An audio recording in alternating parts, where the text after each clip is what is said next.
Hi, this is Dr. Alana James. I'm glad you've chosen to watch this video. It's one of a series that we've put together of things that we've done in the past that are particularly keen to PhD scholars. It's part of our new PhD scholars group. You won't be able to interact with this pre-recorded video, but if you have questions or you want to make comments, you can go to www.wooclap.com/PhD scholars. And we will get back to everyone who has watched these videos at the end of December and go through all the questions and answer them at that time. So I hope you have an excellent experience. Welcome to today's webinar about one of the characteristics that outstanding dissertations have: consistency and how to achieve it. Once upon a time, Oscar Wilde said that consistency is the last refuge of the unimaginative. And he might be right, at least for the literature field.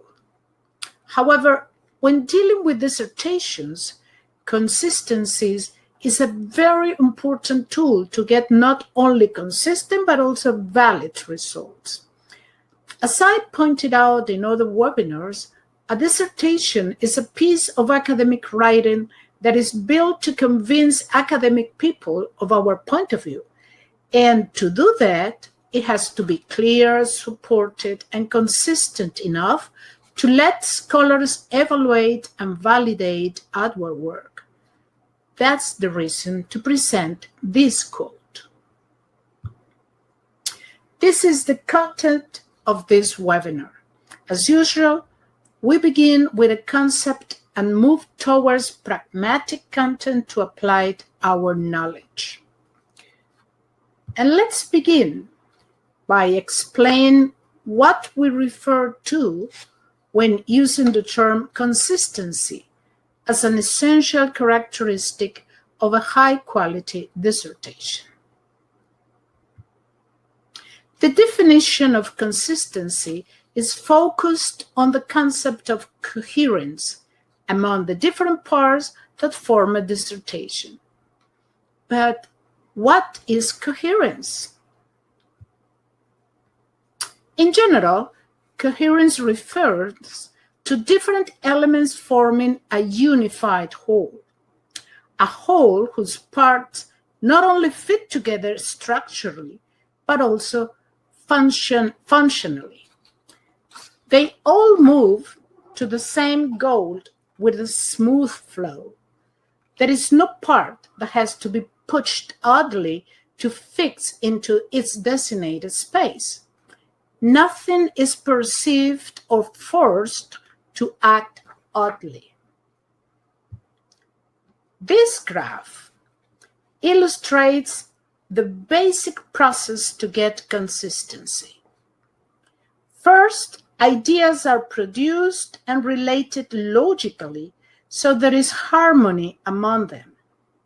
Then, those ideas are expressed in such a way that they can be fully and appropriately understood. Hi, Adrian. In other words, wording reflects exactly what the person has thought, and there is not opportunity to foster misunderstandings. When those stages are achieved, then coherence is assured and therefore consistency. The latter emerges from the logicality of the ideas produced.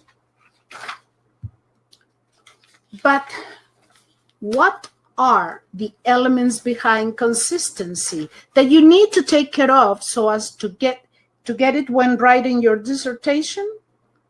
Let's see them. These are the two elements behind consistency: coherence of ideas and coherence of wording, which in fact reflect the process presented in the graph I explained before. As the slide points out, the graph presented introduced before, the first step to achieve consistencies is coherence of ideas. But what is it?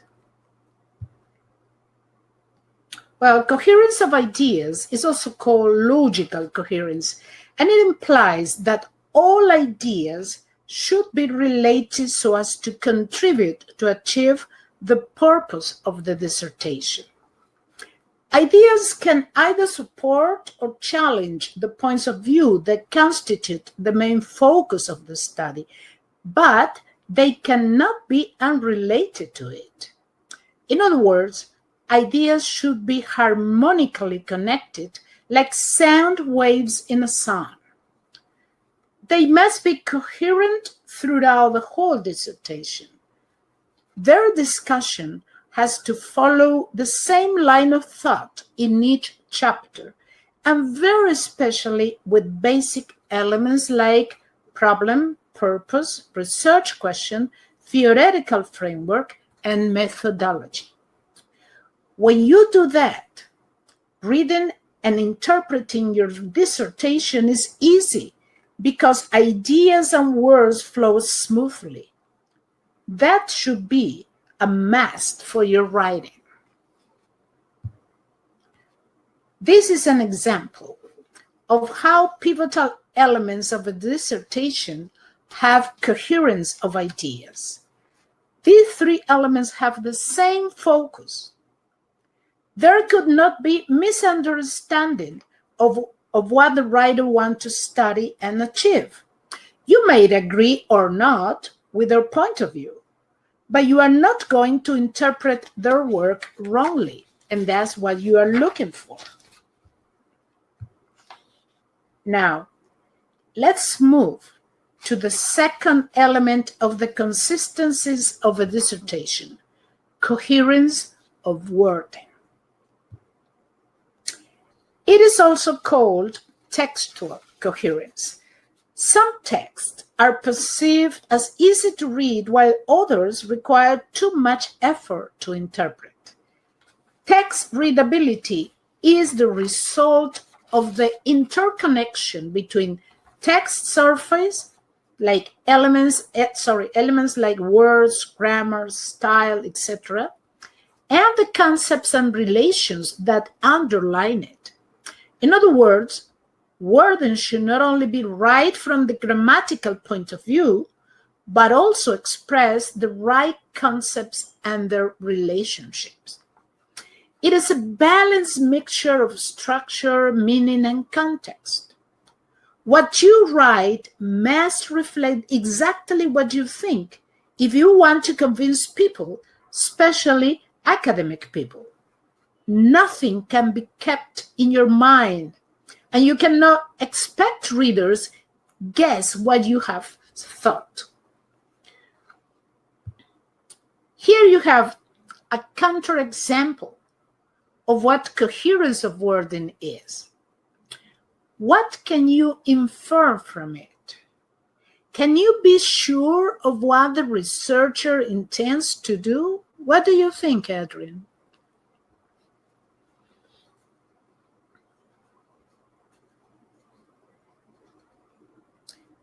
When we look at this, we say, in chapter 1, this study wanted to know how effective differentiation is to teach science in high school.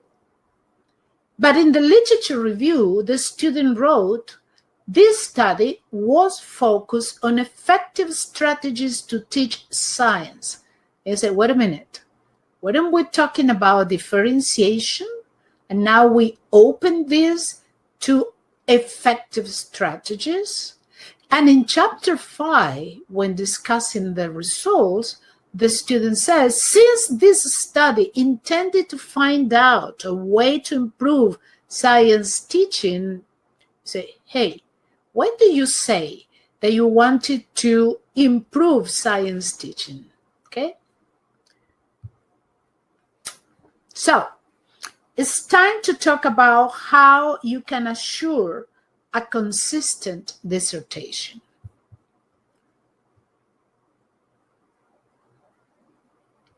Okay, let's see.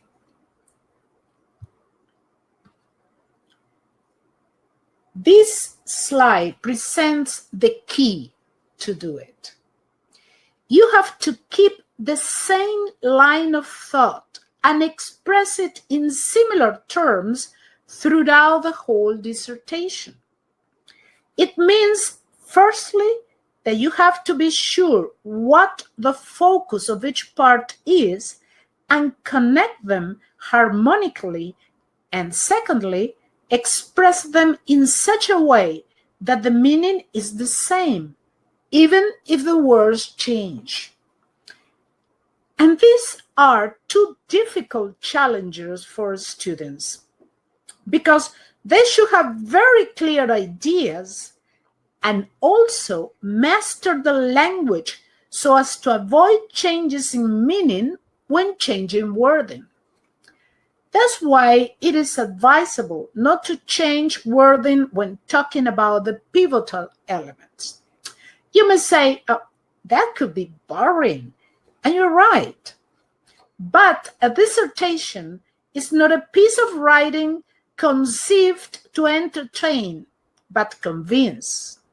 And the risk of mixing or altering ideas is too big if you are not a skillful writer that it seems sensible to follow the basic rule of not changing wording whenever writing pivotal elements. In summary, changes to the wording of those elements may cause changes in meaning, and that is usually one of the major problems we find when evaluating a thesis or a dissertation. So, the basic tools to assure coherence of ideas and wording are the focus of each part and the connection among all parts. The foci of all the sections of the dissertation must be clearly and accurately express your view, interest, and goal. That means that coherence of ideas must be achieved by having ideas that complement to fit into the general pattern you have created in order to explain and support your point of view. Coherence of wording, on the other hand, is achieved by means of actions like applying the rules associated to the type of text that is expected in a thesis or dissertation, Welcome Sumaria, using the language devices that assure a cohesive text surface.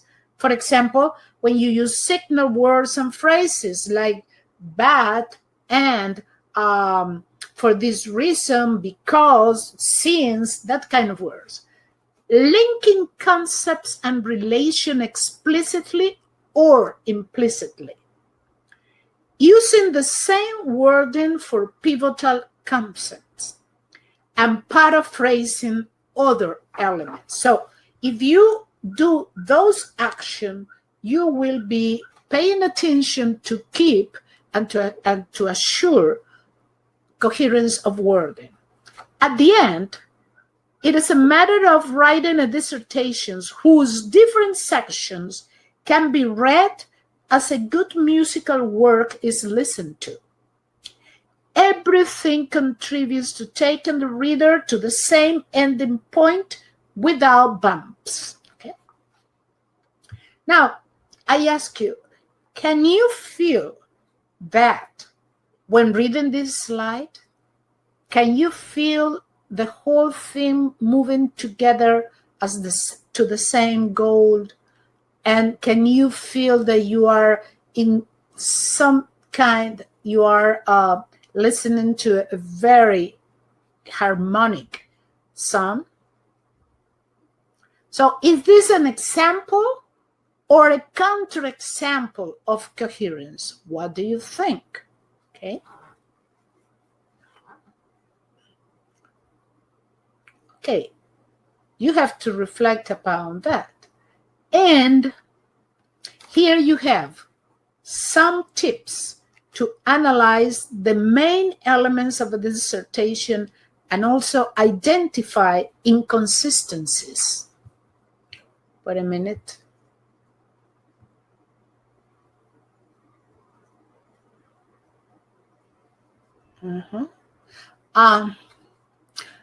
Adrian says that differentiation is more specific than effective strategy. Absolutely. And then you say the train of thought seems to be all over the place. Yes, it is absolutely. Let's go back here. And you see this one. You say middle school students of a Chicago school district who are taught using traditional reading strategies get low scores in this test. And then the purpose to that problem is written in these terms. The purpose of this study is to know why middle school students do not like to read. So the researcher is assuming that they got low scores because they don't like to read. But this purpose is not connected to this problem directly.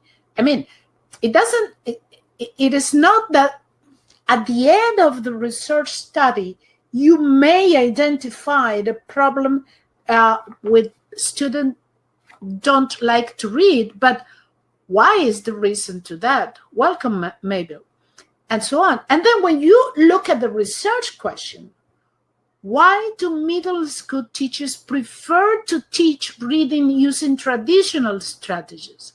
Now the focus is different. Yep. Because now the focus is on the teachers. Then the theoretical framework is based on a theory that is associated to traditional ways of teaching. Yeah, but the methodology is a qualitative design, and when you check this, the problem is related directly to low scores, which is not directly connected to a qualitative design, even though you can use a qualitative section to complete the quantitative one. But let's check again the hints to identify inconsistency. Okay. And these are some tips to analyze the main elements of a dissertation and identify inconsistencies. Ask these questions, and they will let you identify strengths and weaknesses of the work that you are reading. But you must be as objective as possible when answering them, because that is what will help you improve your work. So it's not a thing that you can answer without really reflecting upon that.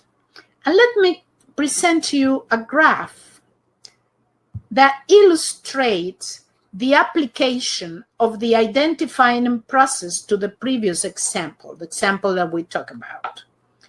Here you can see in a more direct way the inconsistency among the foci of the pivotal elements. Look, traditional reading strategy and low score. That's the focus of the problem. Then the focus of the purpose is reasons to dislike reading. And you cannot find a direct link between these two foci. And then the third foci is reason to use traditional strategies. And then the theory associated to traditional strategies.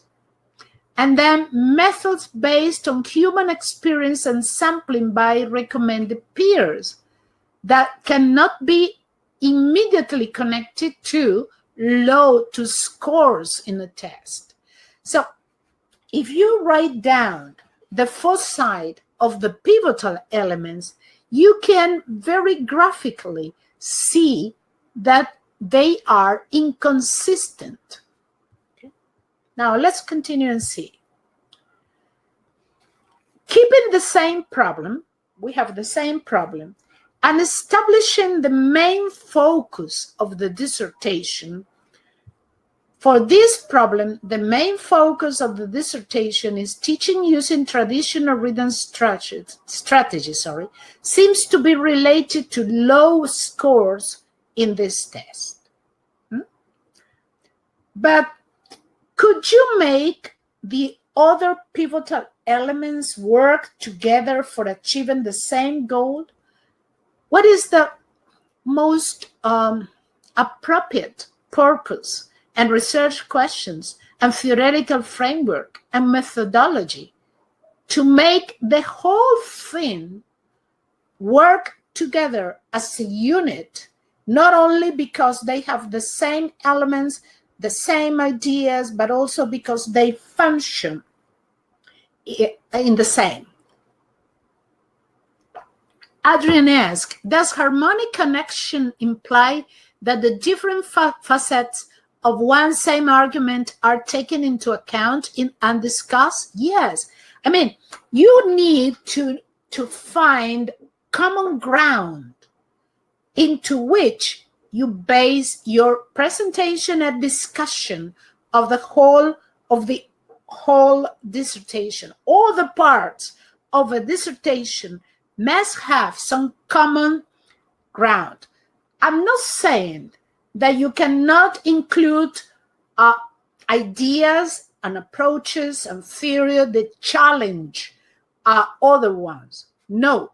What I'm saying is that you find a common ground into which those elements can connect, and can connect because they have points in common, okay? And because that implies that I can introduce theories, points of view that support the researcher's ideas, but you can also introduce theories, approaches, and ideas that challenge the researcher's one, okay? And that you can do, and you can do that, okay? And let's see the next slide. Look, these are some possibilities, not the only ones, okay, to connect the pivotal elements harmonically. The problem is middle school students of a Chicago school district who are taught using traditional reading strategy get low scores in this test. And then the focus is teaching using traditional reading strategies seems, because it's a hypothesis, to be related to low scores in that test.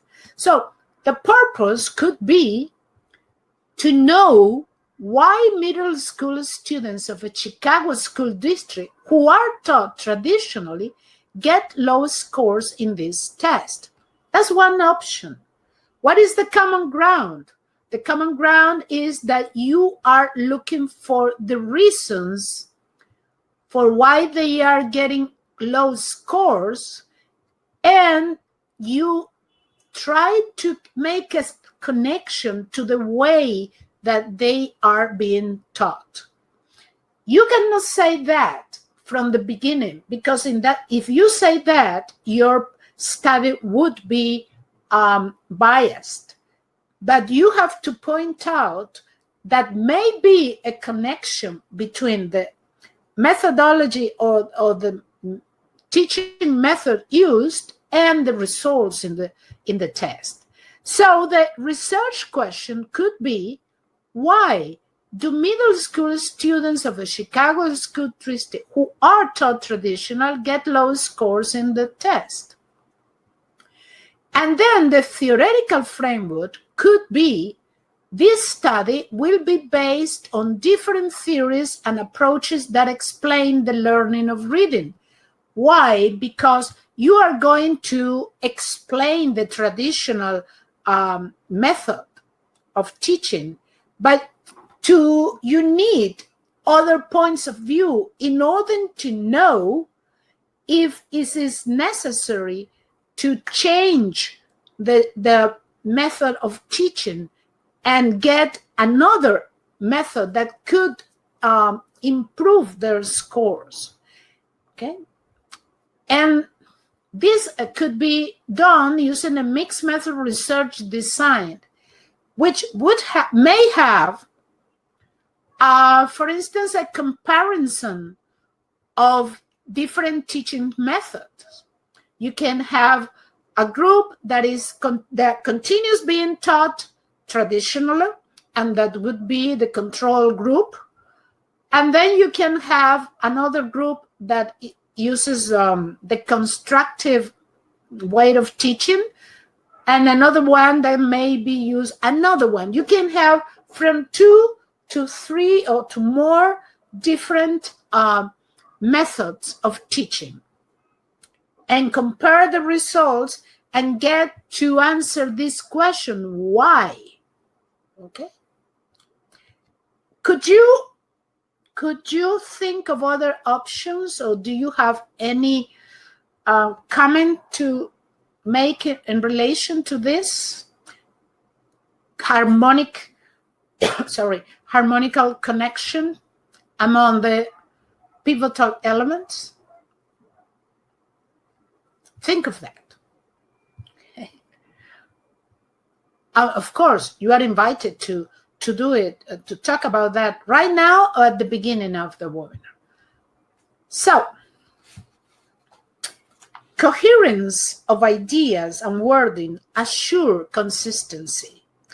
But, there is another tool you can use to improve the process, and it is called Coherence of Habits. Let's see what it is. What else can you do to make the whole process of writing a dissertation more consistent? Well, get used to perform some basic actions whenever you write something for your dissertation. And this is what the terms coherence of habits means, is to follow a writing routine that includes some specific actions, and also pay attention to apply academic writing rules. Now let's see how to do that.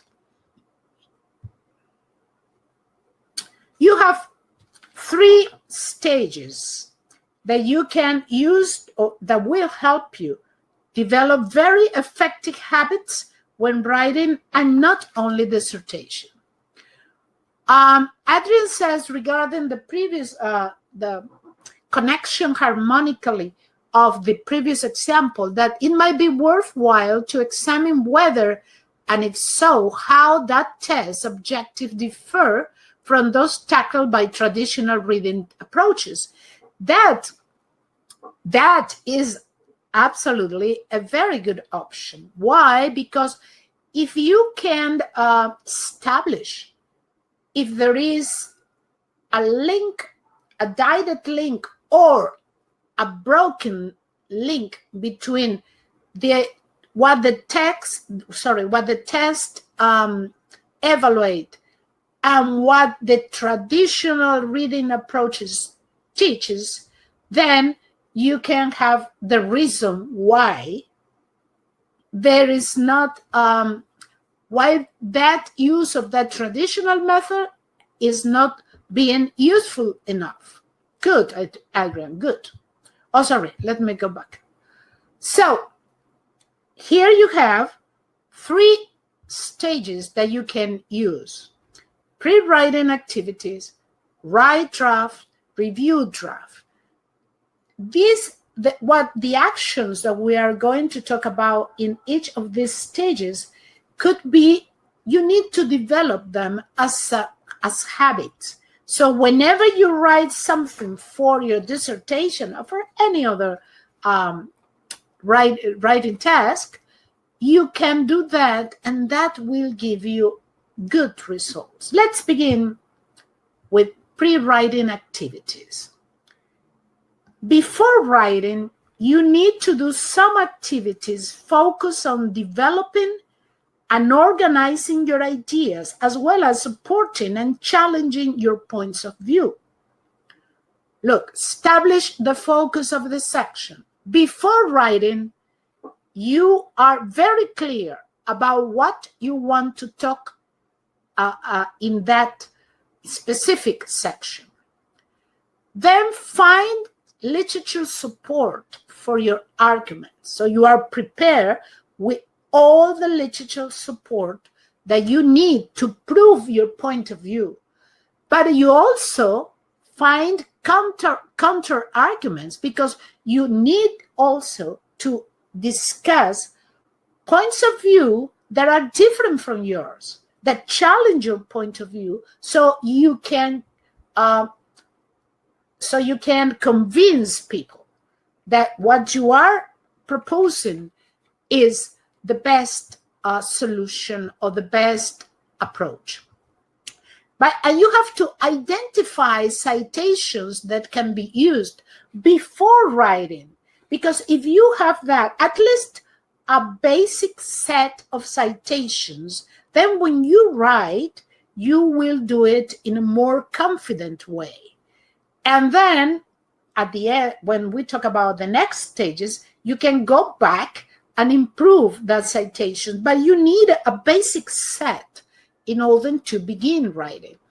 And of course, you also need to create an outline for the section or any other organizing tool that lets you organize your ideas before writing, so you can go smoothly from one point to another without saying, what should I say now? I don't know. I'm stuck here. I don't know where I'm going to. And finally, check the flows of ideas on that organizing tool. So before writing, you check if the way that you organize your ideas seems to be working together and seems to flow smoothly. The next stage is that you have to write the draft, at least the first draft. And while writing, these actions will keep you on the road of consistency.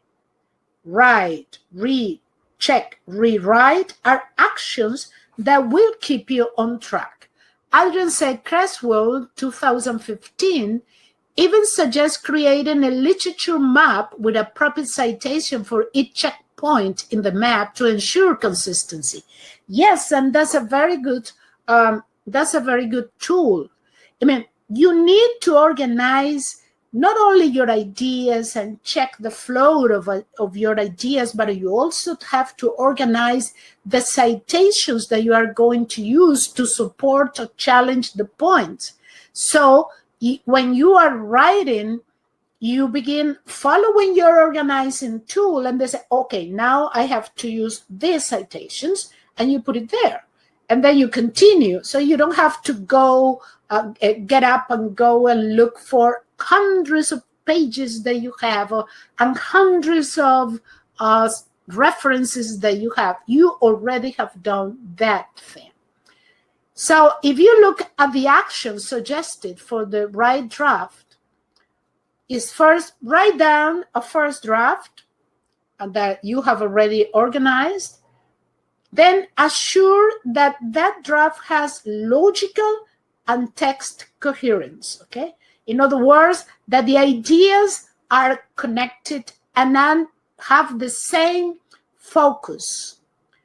And then that the way that you worded those ideas are coherent because they all express the same meaning, that there are not different meaning when you change the wording, okay?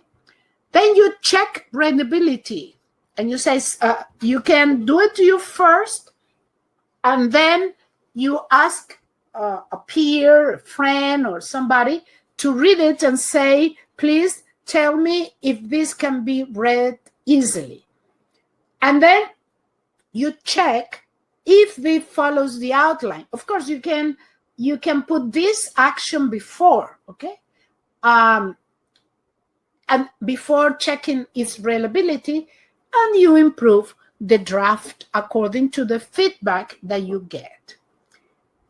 And when you finish writing, these habits perform a checking function in which you assure the quality of your product. Reviewing before submitting is a valuable habit. You have to get used to check the coherence in relation to the whole.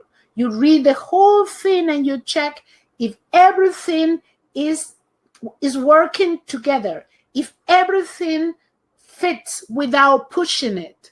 Okay? So if everything that you have wrote there seems to be in the appropriate place to contribute to the whole function of the section that you have written, so that you don't have to push something. No, it must be here. This must be this. No, you have to check the coherence in that sense. Of course, then you have to proofread that draft. Check readability again and edit it as needed. Those are the habits that help you write consistent dissertations and any kind of academic writing, by the way. So this is the main idea of today. A high quality dissertation is built upon consistency. Please don't forget that, because the usual mistakes, or the common mistake that we found when we read dissertations as an editor or as a member of a committee, is that it lacks consistency, that something is said in one part and then the same thing is said in a different way or with a different focus on another part, when it was supposed that it should be the same idea. Okay? And I said it again, you can change wording. Of course you can. Of the pivotal elements, I mean. But you have to be sure that what you do does not change meaning. So you have to be a skillful writer, or at least to have a skillful editor. Okay, and you know that we are in summer now, but work at Doctoral Net continues, and this is what you have for this summer. You have webinars and groups and you also have things like Monday motivations or Friday academic writing emails. And of course, we remind you to download the app. And also, we encourage you to take this survey so we can have your feedback and use that information to improve our work, okay? And to provide you with even better options to learn. And if you want to have a list of previous webinars and the webinars for now, okay, this is good for you, okay? Now I'm here, so I know that some of you came a little later, and if you want me to repeat anything, or if you want me to explain you anything, just let me know, okay? So let me put again, this was the quote which emphasizes the importance that consistency has in a dissertation. And I mentioned that Oscar Wilde considered that consistency was the refuge of the unimaginative people. But I said that is, I think that it is true, but in the literature field, but in the dissertation field, in which you have to convince people and not entertain them, you need to support your work on consistency. Okay? This was the agenda that we developed today, and as we began talking about consistency and relating consistency, I think so, Adrian. I don't know why we cannot get to the chat as usual, and that you have to do it by the private section. You know, the big marker usually have some surprises for us that they take it out of a hat, I think. So I don't know why that happened, because when you talk about this chat, or they make some changes that we don't know exactly how to work with them. I don't know. The public chat is not working. Okay, so that's what we do with when we linked consistency to coherence, and then we talk about the general idea of what coherence is. So when you think of consistency, think of coherence. And when you think of coherence, think of all parts of something working together because they fit together as a whole. Not like, the picture have one piece that have not been put into its proper place yet, but it should be there in order so the whole thing works together. And then we presented this graph in which we explain the process of going from ideas to consistency. I'm beginning by the logicality of ideas because they are on the same line of thought, and then goes to the appropriate wording because all the ideas must be written in a way that expresses what the ideas exactly are. Okay?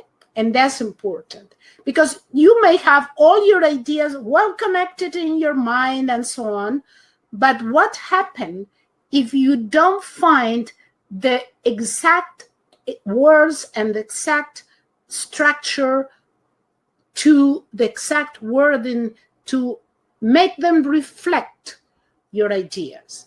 But when those two things work together, you have coherence, and if you have coherence, you have consistency. Okay? Any question? Let me stop the recording. And thank you for everybody who registered at this webinar. Thank you so much. And then I want to invite you to register for the next two webinars in July, my next two webinars in July. One is reflective reading, and the other one is reflective writing. Reflective reading is because understanding academic reading implies to be an efficient, active, and reflective reader. Do you know how to do that? If not, register for this webinar and you will know the answer. And regarding the reflective writing, I should say that when you write academically, you are expected to create text that reflect not only for understanding of what you have read about the topic discussed, but also your own point of view, To do that, you need to master reflective writing, which is the focus of this webinar. Okay, thank you very much. Did you enjoy that? I hope so. I hope so also that you realize that this is just part of a large library of particular things aimed at helping you get your dissertation or thesis done. And I would suggest you might consider going to oer.pd.education, and then under experiences, the last one is the PhD Scholars Group. If you sign up there, you will be assured that everything we are putting together in this realm of professional development you'll have access to. Until then, good luck with your graduate journey.